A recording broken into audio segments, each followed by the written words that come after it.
Hey, what's good? While doing research, I've learned that there are quite a few red states that are basically welfare states.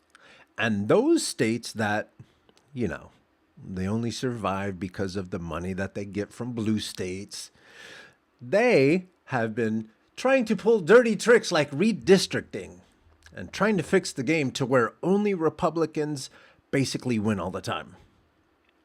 I wondered what would happen if a place like California just didn't pay into the federal government. In this video, they investigate that very topic. This is What If California Quit the USA on the Infographics channel. Before we get into it, remember to go to coconutjustice.com to get you some clothes that I think would look good on you. Let's go. I love infographics, and I know a lot of people like infographics too. It sounds like I've been doing a lot more reacting to Schoolhouse Rock, so I got that. I got that little. I like their flow.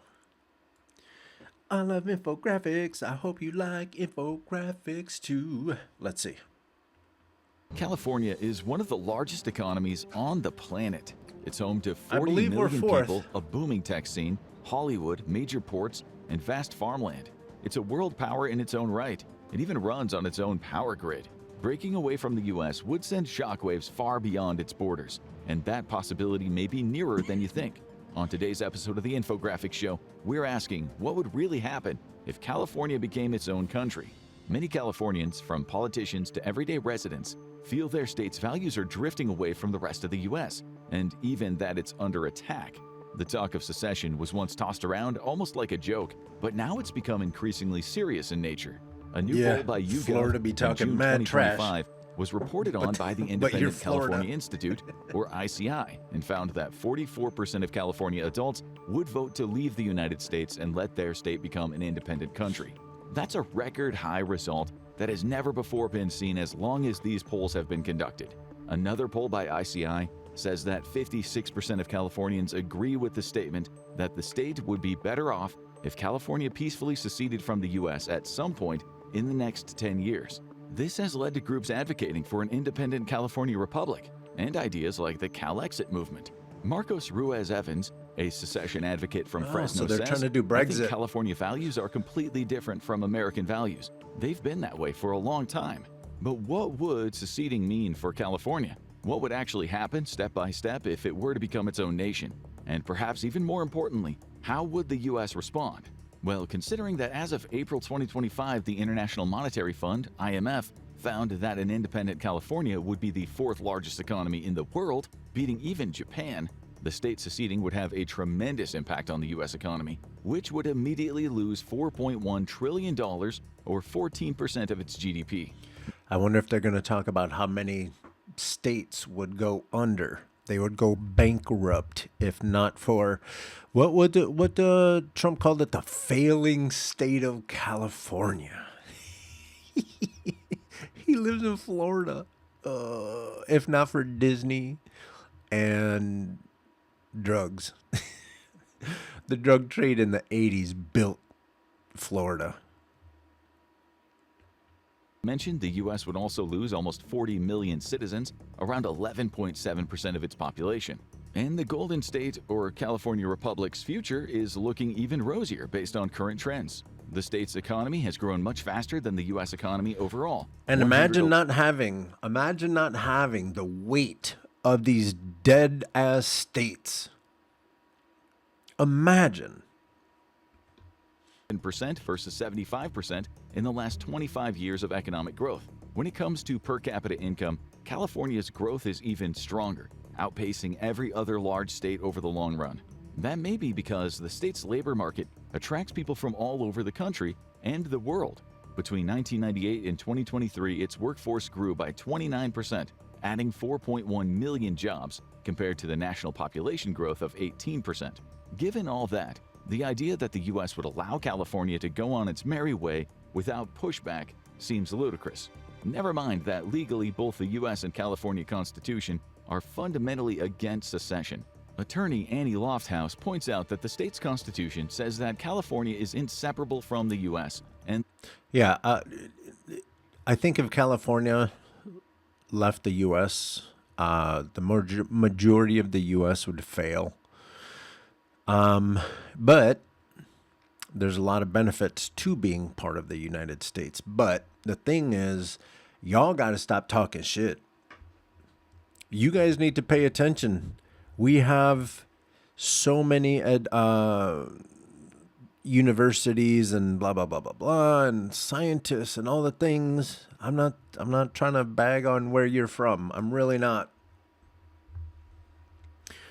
But if you think you got it better than we do, son, you got to get your mind right.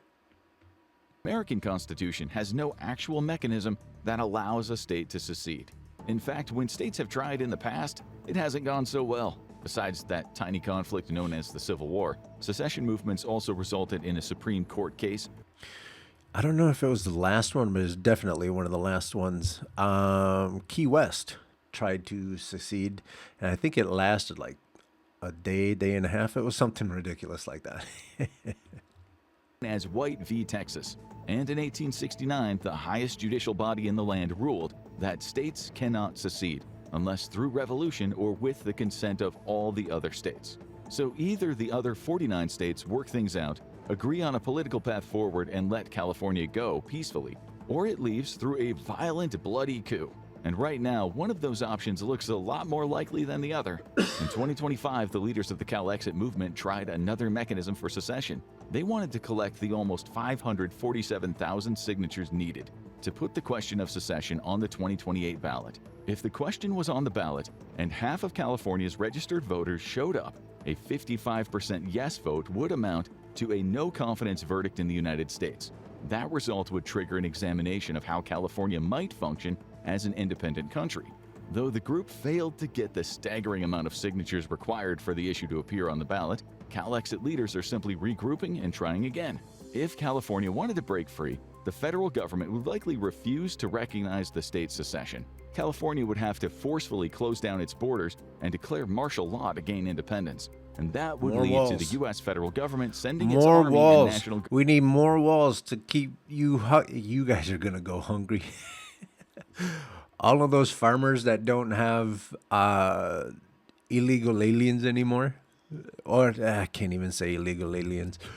Let's talk about the business plan that is farming community in this country and how all those guys are losing their farms. They don't have people to help pick their fruit and stuff, so you guys are going to have to do that. Yeah, and then it's going to be crazy. Y'all, you guys don't want this. You guys don't want California to leave. You don't. Against the former state, which leads us Build to our that first wall. uncertainty about Build secession. that wall. California is home to a huge amount of significant military bases and training centers. Over 30 major defense installations are located within the state, including Naval Base San Diego, an incredibly strategic significant hub for the Pacific Fleet. Camp Pendleton trains over 40,000 Marines and sailors in preparation for overseas deployment. And then there's the training center at Fort Irwin, Edwards Air Force Base, and Marine Corps Air Station Miramar. The U.S. would not let go of those bases without a fight, especially the West Coast's biggest naval base that gives the country access to the Pacific Ocean. And a fight would also depend on what the soldiers inside and outside of California did. Would the new California Republic seize them and order them to defend the state? It's possible, but most of the soldiers are from outside of California, and many would hesitate to fire on people who just minutes earlier were their fellow Americans. Incoming members of the U.S. Army and National Guard would face a similar dilemma, with many reluctant to fire on people they perceive as fellow countrymen. That's not to mention the fact that California contributes the largest number of military recruits to both active duty and reserve forces. There are over 184,000 service members out of around 2.1 million total, active duty and reserve, hailing from California. The number accounts for 8.8% of total. You guys just keep talking trash about California. You believe a liar. You believe a liar that California is failing. Even if a bloody conflict were avoided, California would have to figure out how to raise enough money for its own army as a new country. One option would be to call back all the U.S. military members that hail from the state to defend the new republic. But how would the state fund their new military? Well, here is where seceding might actually put some more money in California's pockets. In the federal fiscal year of 2022, Californians paid $692.2 billion in taxes to the federal government and received only $609.1 billion in federal funds. That means the state gives $83.1 billion more than it receives. To give you an idea of how massive that is, California's tax collection makes up 14.1% of the entire U.S. government's $4.9 trillion haul. The shortfall alone would... And a lot of that money goes to supporting states with terrible business plan. larger than what 30 individual states pay in total federal taxes each. UPenn professor of political science Brendan O'Leary points out that California contributes more tax revenue to the federal government by far than any other state in the union. This funding is absolutely crucial for all sorts of Republican states. Not bad for a failed which state. California simply receives abuse in return. In fact, those resentments are part of what underline the rumblings of California's succession. Some residents feel it's unfair that their relatively high taxes help prop up many of the same states that keep hurling insults at them. Ding, ding, ding, Instead of ding. sending those billions to the federal U.S. government, the new republic could keep them to set up their own military, as well as all the new departments and offices it would need. A Department of State, for example. However, it would still fall short of the might of the U.S. Army, the world's largest military power, and tilt the balance of power away from California in all future conflicts and negotiations. Seceding from the U.S. would also automatically make California a non-nuclear power, putting it at a significant disadvantage when it comes to foreign conflicts and relations. Well, As for the military US might itself, is the the loss of only reason California we would wouldn't likely want to do cause it. severe shortfalls in federal programs that help some of the country's most financially underperforming areas and poorest people. Then there's the money that goes toward programs like Social Security, Medicare, and others. Yeah, but this is just it. Everyone wants to play pull yourself up by the bootstraps until it's time to pull yourself up by the bootstraps. Everybody wants to talk about facts over feelings until those facts affect your feelings. You guys keep falling for dumb things, lies. It would also likely cause the value of the dollar to absolutely plummet, putting it in danger of being replaced as the global currency by something else, like the euro. That being said, California's current the yen. economic situation isn't so hot either. According to the Legislative Analyst's Office, the enacted state budget for 2025 to 2026 projects a $20 billion budget deficit after a few years in a row of such deficits. Seceding from the U.S. federal government would also mean losing 50% of the state's medical costs, about $200 billion a year via Medicare, Medi-Cal, Obamacare, and military and federal retiree coverage.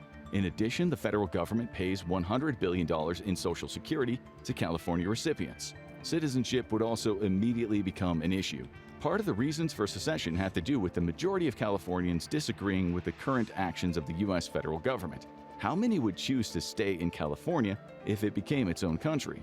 A July 2025 survey by the Public Policy Institute of California may give us some answers. It found that 80% of Californians have lost trust in the federal government, believing it only does what's... I would stay because California believes in education.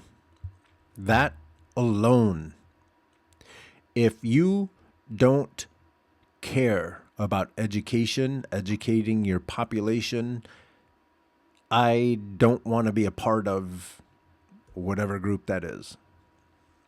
I don't want to take some selfish liar's word for it. None of that stuff. I am not interested in living in a place that does not invest in education, that does not see the importance of a proper education. 6th grade level ain't going to do it, folks.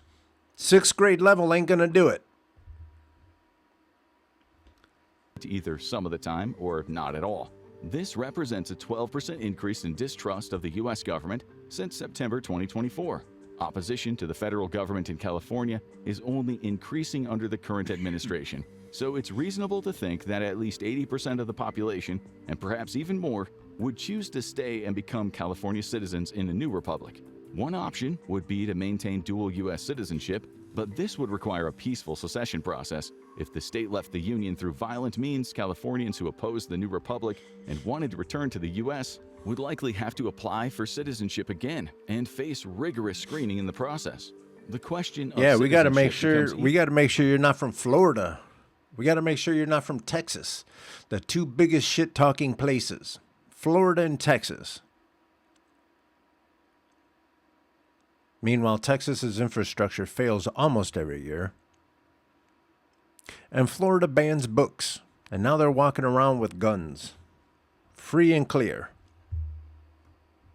So you have a bunch of dummies who don't believe in education walking around with guns.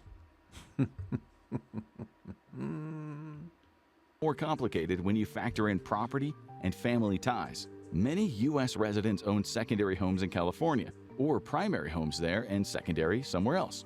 Others have family living or studying in different parts of the country, or work across state borders. Does a student from North Carolina currently studying at Berkeley become an international student? How do things work for a divorced couple when the mother and son live in Sacramento but the father lives in Nevada and has visitation rights? What happens to U.S. remote workers who work for California-based companies? These questions would all become a huge headache. Internationally, California could rejoin several organizations and agreements the U.S. has recently left, including UNESCO, the World Health Organization, and the Paris Agreement. Given its strong push for green energy, we'll talk more about that later, it would almost certainly want back in on that last one. Domestically, one of the biggest problems is the political climate in the U.S. would shift overnight. Congress would immediately lose one of its bluest states, leading to a sudden shift to the right. Thanks to its population, California has the most electoral votes of any state, 55. That'd be fine. Because if California left, we can't necessarily do it by ourselves. So what we do is we pull New York, we pull Chicago, Illinois, we pull a couple other states. And then we just sit back and watch these red states pull themselves up by the bootstraps. That's an easy one. The most congressional representatives, 2 in the Senate and 52 in the House of Representatives. Currently, 43 of those representatives are Democrats. California exiting would immediately swing the balance of the House of Representatives from a slim Republican majority, 219 to 212, to a massive one, 210 to 169. And that would put a dent in any hope of a Democratic majority in the near future. Political scientist at the Norman Patterson School of International Affairs, Stephen Seidemann, says politically this would put Democrats in a deep, deep hole. The new United States would be unlikely to see any Democrat president elected in the near future unless all Democrats shifted their politics much further to the right. For that reason, a new California republic might also trigger the secession of other deep blue states across the country, particularly the grouping of solidly Democratic voting states in the Northeast. Finding themselves now way to the left of U.S. politics and feeling their interests no longer represented, every state northeast of and including New York and New Jersey might just up and leave. This new political alignment would also affect the water's fine. As a newly and suddenly We got you. US would let We got you. California got you. If you believe in education, if you believe in feeding the hungry, taking care of the poor, trying to help people with drug addictions. If that's your name, or if that's the name of the game and you want in, jump in. Water's fine. cozy up more to further right-wing, more authoritarian governments. The relationships with more liberal countries, including longtime allies like Canada and the European Union, would start to crumble. Meanwhile, California's alliances would likely move in exactly the opposite direction. Ding, ding, ding. Speaking of alliances, trade would quickly become a complicated issue. Countless international trade agreements would have to be renegotiated, likely for both countries, as the U.S. would now need to import a whole lot of things that used to just get domestically from California. On top of that, America's shipping industry is heavily tilted toward the Golden State. Y'all gonna be hungry. The Port of Los Angeles is not only the busiest Y'all gonna port be in the hungry. United States, but one of the 15 busiest ports in the world. In 2021 alone, it handled $291 billion in cargo, and in 2024, 10.3 million 20-foot equivalent units in cargo. Long Beach, also located in California, became the second busiest port in the country just a couple years ago, handling 9.65 million TEUs. Both ports are incredibly important when it comes to Asian imports into the U.S., In addition to being home to the largest car import facility in North America, they're also fast growing in terms of cargo handling and capacity, with an increase of 19 to 20% from 2023 to 2024.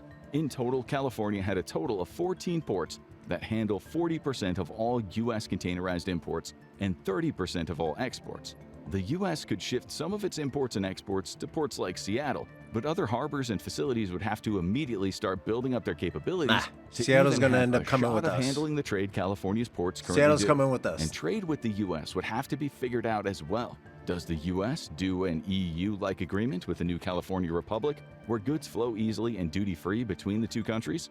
That would lessen the impact on the U.S. of losing its most important parts, but as with most decisions after secessions, the method of leaving the Union would determine how understanding the two new countries would be with one another. However, creating near tariff-free trade would benefit the new U.S. and California Republic. California produces... Nah, but your leader says tariffs, tariffs, tariffs. Do you understand the only reason Trump has leverage is because of California?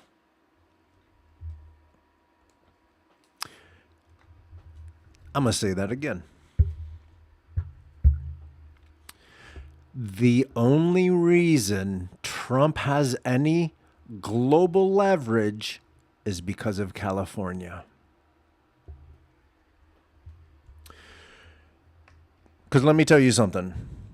MAGA, for as feisty as y'all are, and I get it. You want change. I get it. I don't fault you for that. But you guys went all in on the bad parts of what makes this country bad. You guys went in on greed, gluttony, 7 deadly sins. That's a representation. Your dude is a physical embodiment of the 7 deadly sins. That's what it looks like. We got the poster boy for that. He doesn't want what's best for you. I don't know how many times we have to say that to you. I'm not Democrat. I'm independent. I'm a free thinker. I like to think outside the box. And I think both of those parties, there's members, let me say it like that. There's members in both of those parties that only worry about themselves. And that's why this country is struggling. They only worry about themselves. They're not worried about you. So now you hitched your wagon to this horse that is straight up mangling you. There's no food, and when there is, it's expensive. There's no education, there's none of that stuff. And you guys, to prove a point, you guys went all in on this kid. And slowly but surely, you guys are waking up. You guys are becoming woke. Isn't that wonderful? You guys are becoming woke. Welcome to the party. Welcome to the woke party.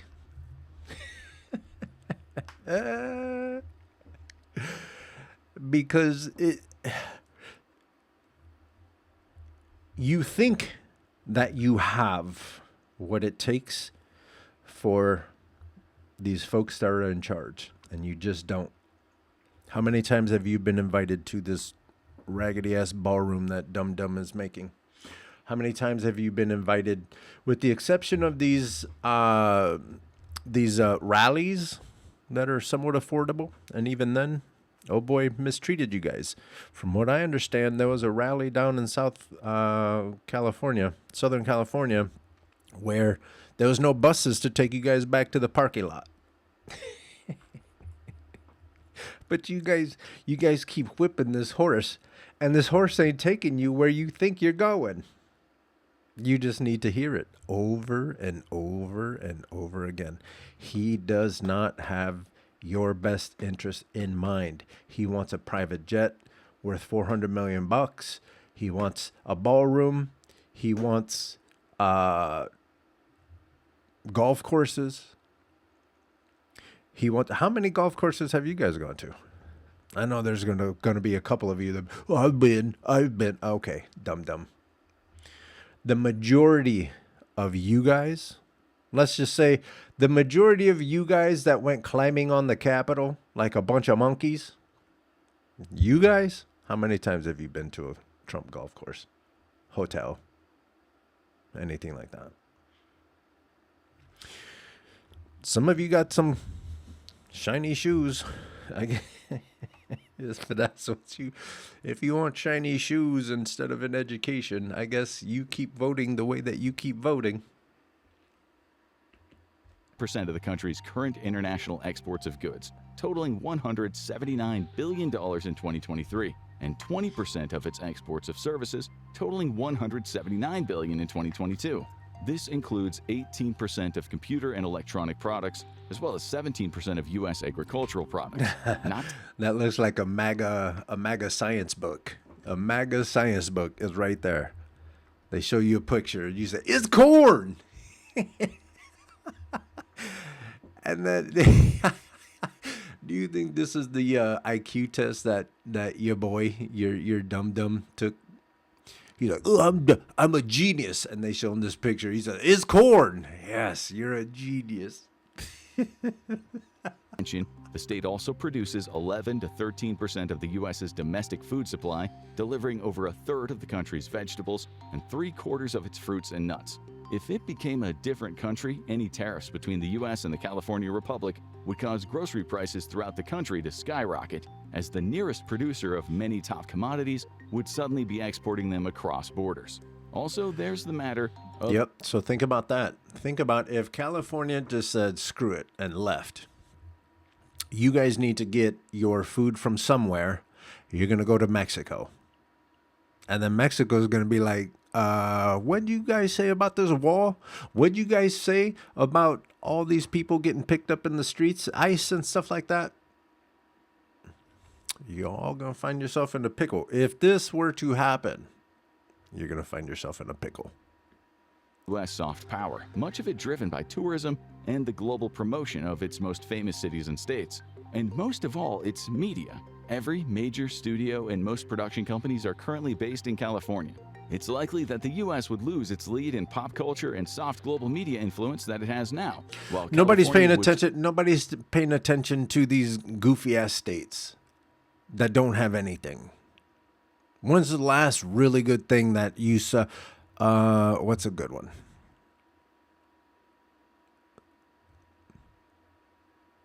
There are none. I'm trying to think of a really good. There's one about Utah, but that happens in Salt Lake. So, and Salt Lake leans blue, so that's not even like. When's the last time you heard any good cultural phenomenon coming out of any red states? But even Charlie Kirk came out of just outside Chicago. Your boy, Nick Fuentes, he's from just outside Chicago. What else? Focus on the Family, Colorado.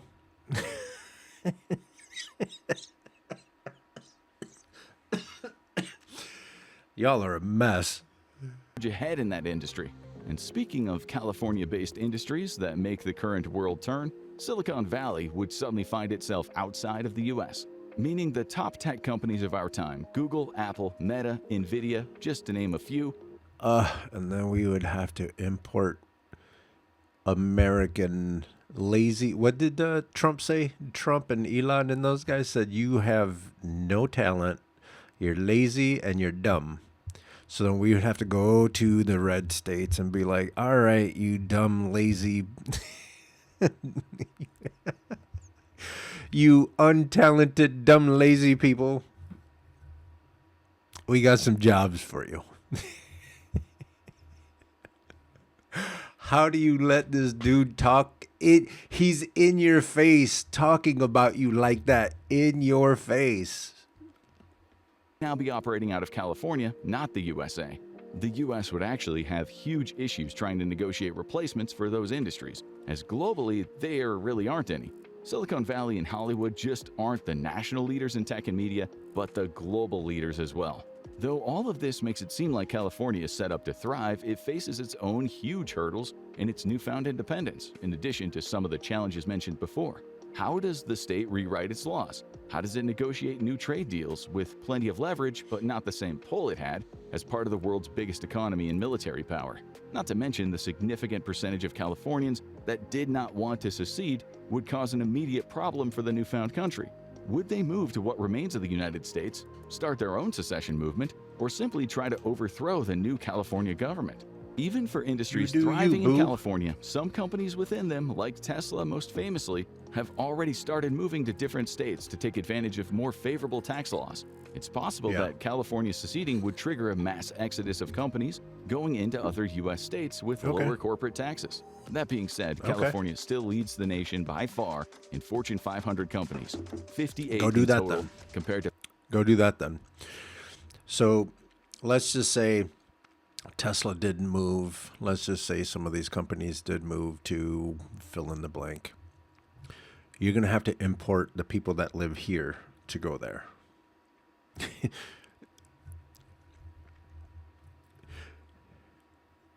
There's people in West Virginia, the coal miners in West Virginia, nothing but respect to you guys. But Trump was just on Laura Ingraham, and he said, you can't take anyone from the unemployment line and put them in a factory to make bombs and all this other stuff. That was him. Those are his words. That's your guy. That's your dude. So you think Tesla's going to just walk in? Tesla will move their factories to wherever, but they're going to be still importing workers. Listen to what I'm saying. People not from here will work cheaper than you, and corporations will take advantage of that. It's just like the farm workers, but technology. They're going to import workers because they are cheaper than you. Not because you're dumb, not because you're old, not because you're not talented. It's because people will work for cheaper.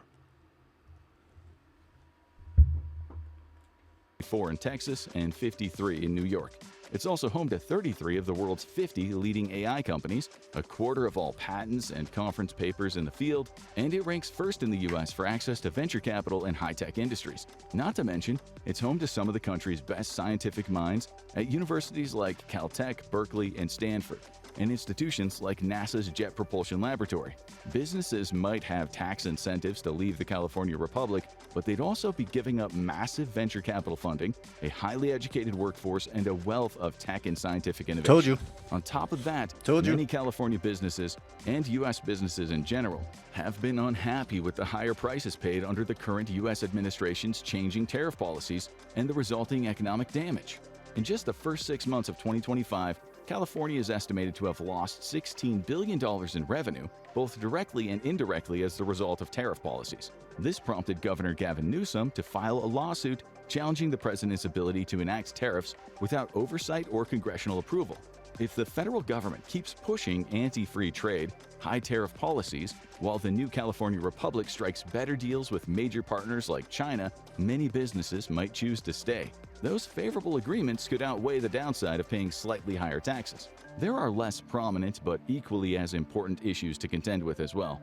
For example, Southern California currently gets a lot of its water from the Colorado River system, which it shares with Arizona and Nevada. This division has already made things dicey when the fight over water rights was just between the states. There have been disputes over allocation and usage, leading to multiple renegotiations and even a Supreme Court case. But if that fight shifts to between countries, faced with increased droughts and shortages, the states already agreed to cut their water use by 20% when reservoir levels drop. The origin of the river system is in Colorado, and the water flows through Nevada and Arizona before reaching California. Therefore, the two states could theoretically cut off the new California Republic's water supply if things reached a boiling point. This would severely affect not only drinking water for Southern Californians, but the state's thriving agricultural industry. Almost 70 to 80% of the water California uses coming from the Colorado River, or about 3.1 million acre-feet per year, is allocated for agriculture. Additionally, California has a bit of an advantage energy-wise. It already has its own independent energy grid operated by the California Independent System Operator, or CAISO, but it still significantly relies on energy imports from other states to function. In 2019, for example, California was the largest net electricity importer in the country, bringing in more than 70.8 million megawatt hours, about 25% of its total supply.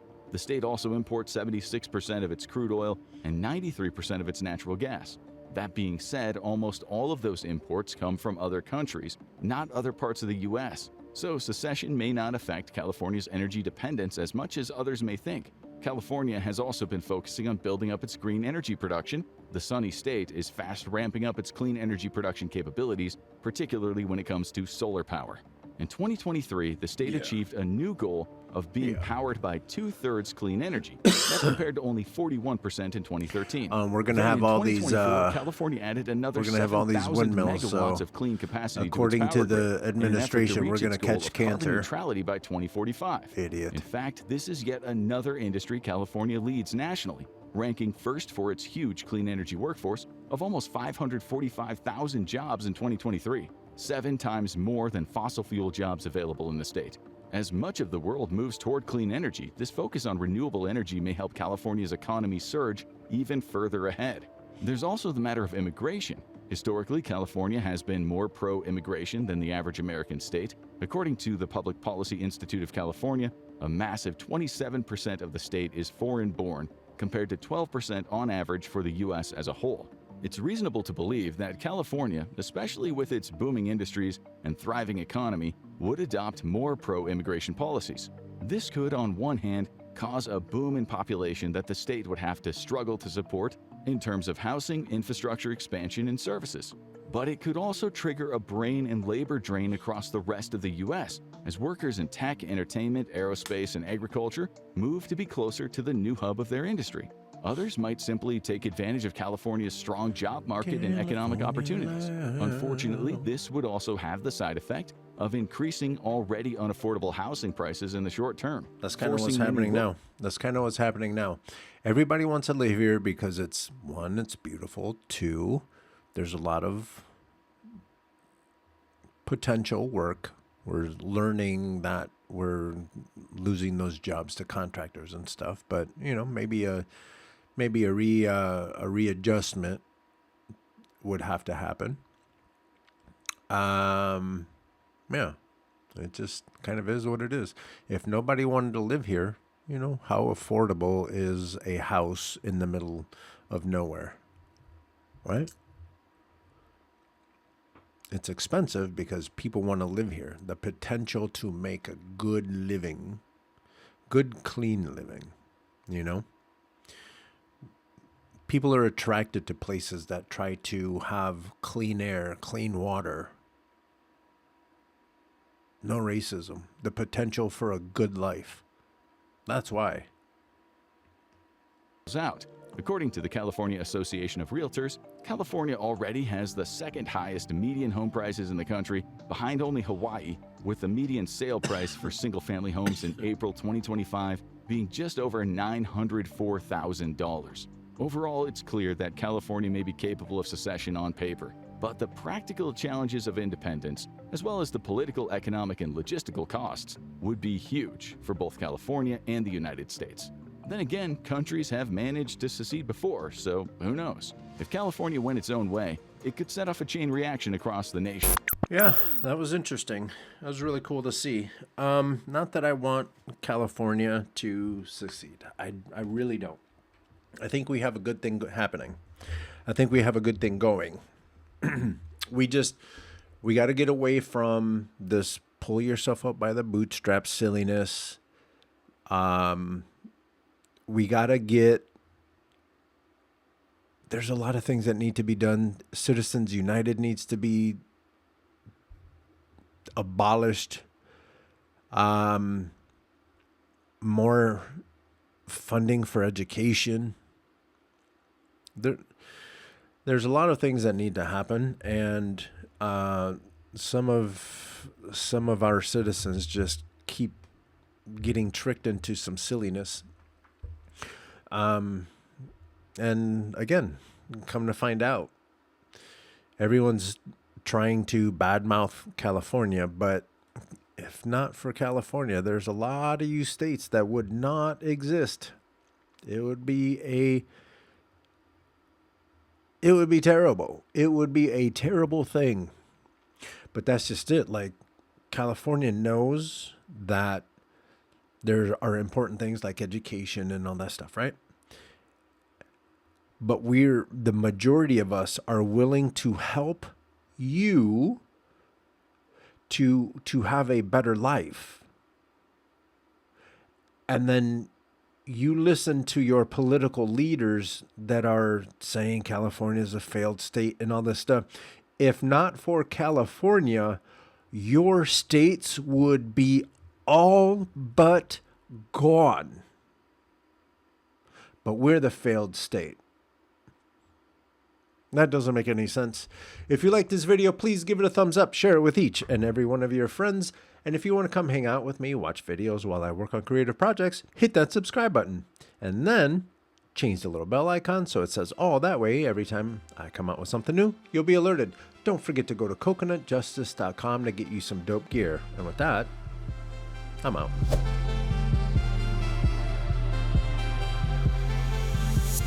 Coconut Justice.